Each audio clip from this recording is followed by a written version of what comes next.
আসসালামু আলাইকুম বন্ধুরা, সবাই কেমন আছো? আশা করি সবাই ভালো আছো। তো আজকে আরও একটি নতুন ভিডিও নিয়ে হাজির হয়েছি, যেটা আসলে আমার কাছে খুবই আশ্চর্য লেগেছে। এই কারণে তোমাদের সাথেও শেয়ার করতে আমি চেষ্টা করেছি। আসলে আমি যেখানে দাঁড়িয়ে আছি এটা হচ্ছে ওমানে এই 2-3 দিন যাবৎ খুবই বন্যা হয়েছে। আর এই বন্যার পরিস্থিতি দেখানোর জন্যই আমি তোমাদের কাছে এই ভিডিওটি শেয়ার করেছি। অবশ্যই এই ভিডিওটি যারা নতুন দেখেছো তাদের কাছে খুবই একটি আশ্চর্য লাগবে, যেটা আমার কাছেও ফার্স্ট লেগেছে। যার কারণে আমি তোমাদের সাথে এই ভিডিওটি শেয়ার করছি, এবং এই ভিডিওটি শেয়ার করতে আমি আসলে অনেক রিস্ক নিয়েছি। কারণ এই জায়গায় এই বৃষ্টির সময় অথবা বন্যার সময় কাউকেই নামতে দেয় না। আর এখানে যদি কেউ নামেও তাহলে তাকে অনেক আইনি সম্মুখীন হতে হয়, বাধার সম্মুখীন হতে হয়। তারপরও আমি চেষ্টা করেছি তোমাদের সাথে এই ভিডিওটি শেয়ার করার জন্য, কারণ এই ভিডিওটি করার জন্য আমার অনেক কষ্ট করতে হয়েছে।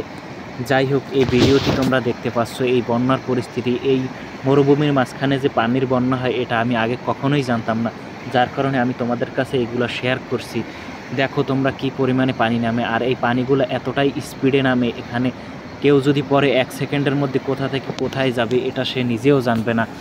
চোখের পলকের ভিতরে এখান থেকে ওখানে নিয়ে যাবে। আর এই পানির এতটা স্রোত, এতটা ঢেউ, যেটা আমি দেখে সত্যিই খুব আশ্চর্য হয়েছি।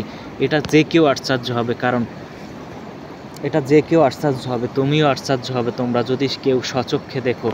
মরুভূমির মাঝখানে যেখানে কাল বা পরশু এখান থেকে ওপার যাওয়া যাবে একদম স্যান্ডেল পায়ে দিয়ে, পায়ে কোনো কাদা পানি কিছুই লাগবে না, আর সেখানে আজ পানির বন্যা হয়েছে। এটা আসলে একটি আশ্চর্য ঘটনা। আর এইগুলা যারা স্বচক্ষে দেখছে তারাই শুধু বলতে পারবে মরুভূমির বন্যাগুলো কেমন হয় এবং বন্যার কতটা ভয়াবহ হয়।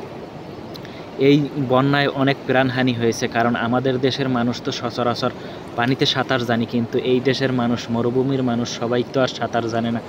যার কারণে এমন পরিস্থিতিতে এমন পানির বন্যা হইলে বৃষ্টির পানি, আসলে মূলত এই যে পানিগুলো দেখতে আছেন, এই যে তোমরা পানিগুলো দেখতে পাইতেছো, এই পানিগুলো সম্পূর্ণ বৃষ্টির। এটা কোনো সাগর থেকে উঠে আসে নাই, কোনো খান থেকে আসে না, এটা শুধুই বৃষ্টির পানি।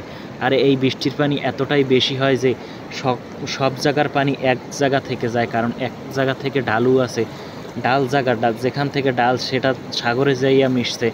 যার কারণে এক জায়গা থেকে এই পানিগুলো যায়। আর এই পানিগুলো এক জায়গা থেকে যাওয়ার ফলে এতটাই পানির বন্যা হয় যে মনে হয় যেন সাগর থেকে পানি আসছে। আসলে এগুলো সম্পূর্ণ বৃষ্টির পানি।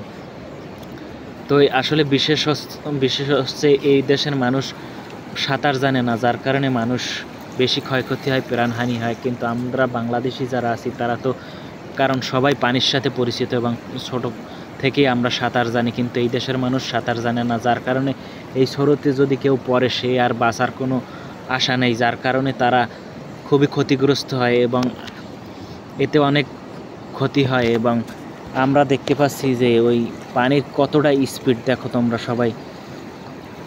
এটা যখন হয় আসলে খুবই একটা ভয়াবহ পরিস্থিতি হয়। আমি সকালবেলা উঠে এসে তো খুবই অবাক হয়েছি, সামনে এত বেশি পানির স্পিড যায় এবং সামনে ম্যাগে পানি বেজে গেছে।